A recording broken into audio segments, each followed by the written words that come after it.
Close your eyes and imagine this. You're with Vice Captain Hoshina. He brings you to an old sacred battleground known as the Reuni Shrine.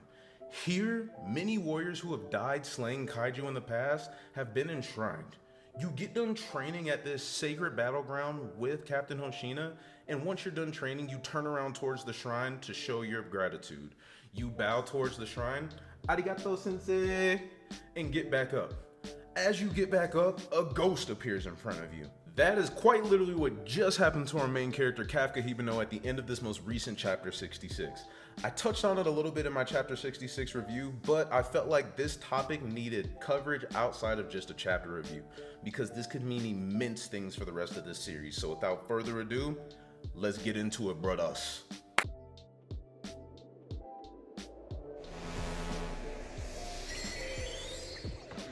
So honestly, I didn't even want to sit down and write a script for this video. I just wanted to get inside of this video and talk, y'all. Let's figure out what's going on inside of our own headcanons here. Now for me, I've actually had some time to sit down, reread through the chapter again, and really kind of contemplate over what I think about what happened at the end of the chapter. And in my own headspace, I really believe that Kafka was able to see this samurai ghost or this warrior ghost of the past because Kafka has Kaiju number 8 inside of him. The big question that I got from this chapter is just how old is Kaiju number 8? We know that Daikaijus can span that far back at least because Hoshina told us that we know about the Daikaiju attack that happened during 1657 period. So with that said, we know that this samurai or this ghost that Kafka saw also probably wasn't fully human. I think that it was also a humanoid. Why do I think that? Well, whenever we get that nice zoom in panel of that samurai, we see its eye is not a human eye.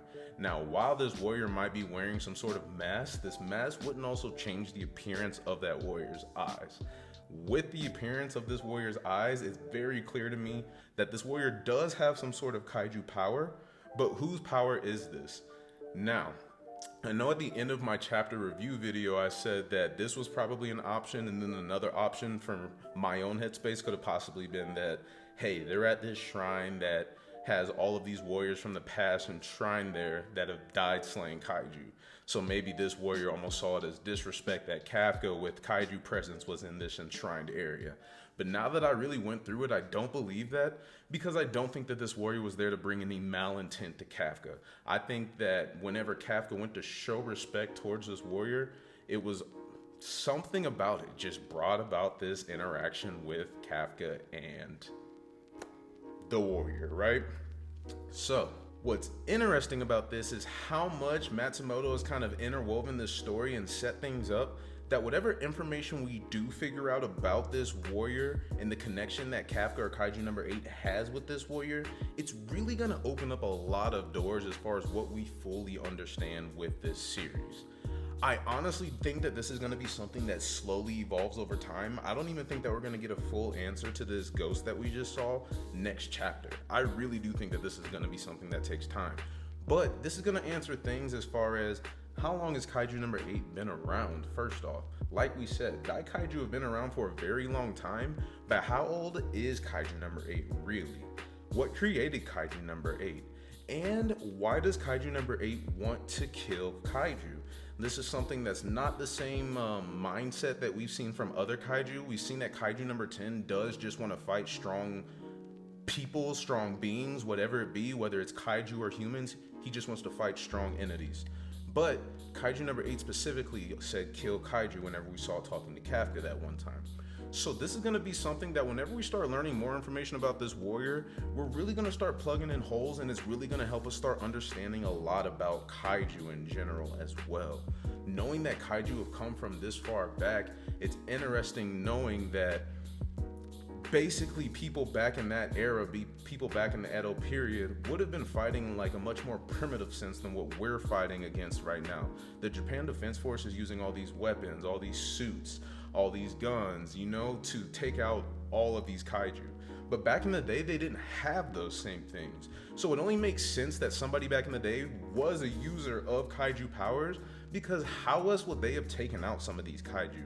Obviously, we've learned throughout this story that kaiju have gotten stronger over the years. Their fortitude levels have doubled, their sizes have gotten bigger, and their frequency has almost doubled, right?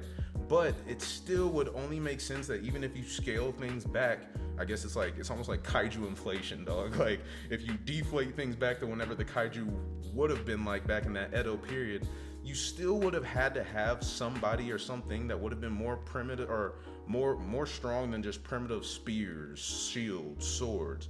And that's when kaiju powers come in, right?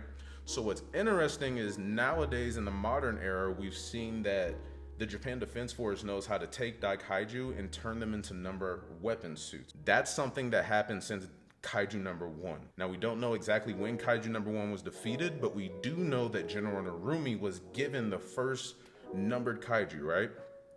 So, knowing that General Narumi has the first numbered kaiju, that doesn't necessarily mean that was the first ever Daikaiju. That was just the first kaiju that we gave a number to. And that's probably because that's at the point that we created a fortitude scale. So, it would only make sense that if they didn't have that same kind of technology back in the day, they would have had to have a much easier way or a much more simple way of merging a human with a kaiju to create that humanoid to fight against kaiju. Kind of like how Kafka is right now. That kaiju number 8 said, found you to Kafka, and whenever it found him, crawled inside of his mouth, and now they are humanoid. They are Kafka and they are kaiju number 8 merged together. I feel like that's exactly how things probably used to happen way back in the day. If anything, it might have been more dangerous to have these connections like this, but it might also make you stronger. I think that it's very easy to see that Kafka just having that natural transformation with kaiju number 8 in himself is way stronger, or I guess it's way easier for Kafka to draw out his full power as opposed to as it is with Reno in the number 6 suit. Or I'm sure it'll be the same way whenever Hoshina uses the number 10 suit. I'm sure that it's much harder to use a suit versus actually having that kaiju inside of you, right?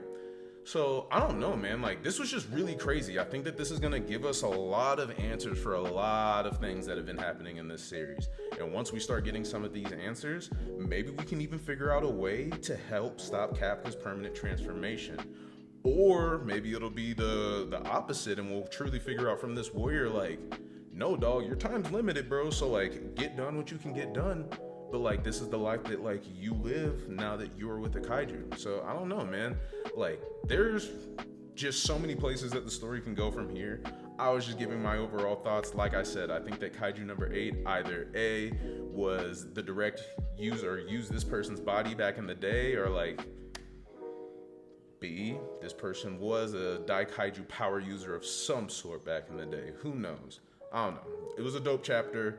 Thank you for clicking on this video if you watched it. Let me know what you think down in the comments below.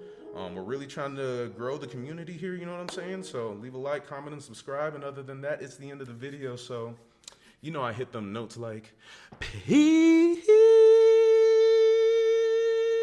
That was bad, bro. I'm not putting that in the fucking video.